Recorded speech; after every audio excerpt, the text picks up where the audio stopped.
what's up guys? Welcome to my channel. So for today's video guys, unang-una sa lahat, hindi sa uli, slightly maging sa ang first and char lang. Dahil miss ko na yung paunin pero wala pa silang mga ganap today. So magkukonting throwback ulit tayo ng Bardagulan nila sa Marry Me, Marry You na umabot ng Twitter, umabot ng Instagram, yung Bardagulan ng paunin. So, by the way, guys, yung makita niyo yung pictures dito is credited to the rightful owner, no copyright intended for this video, guys. Content founding update lang po. Then, abangan na lang natin yung mga bago nilang projects. Yung kay Janine is Dirty Linen. Yung kay Paulo naman is, di pa sinabi yung title, yung ibang cast.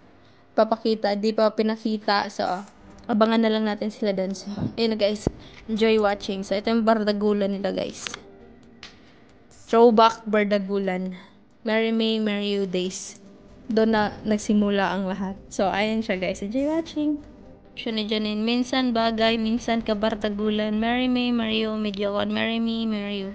So, ayan. Minsan bagay, minsan kabardagulan, sabi ni Janine. Then, ito pa guys.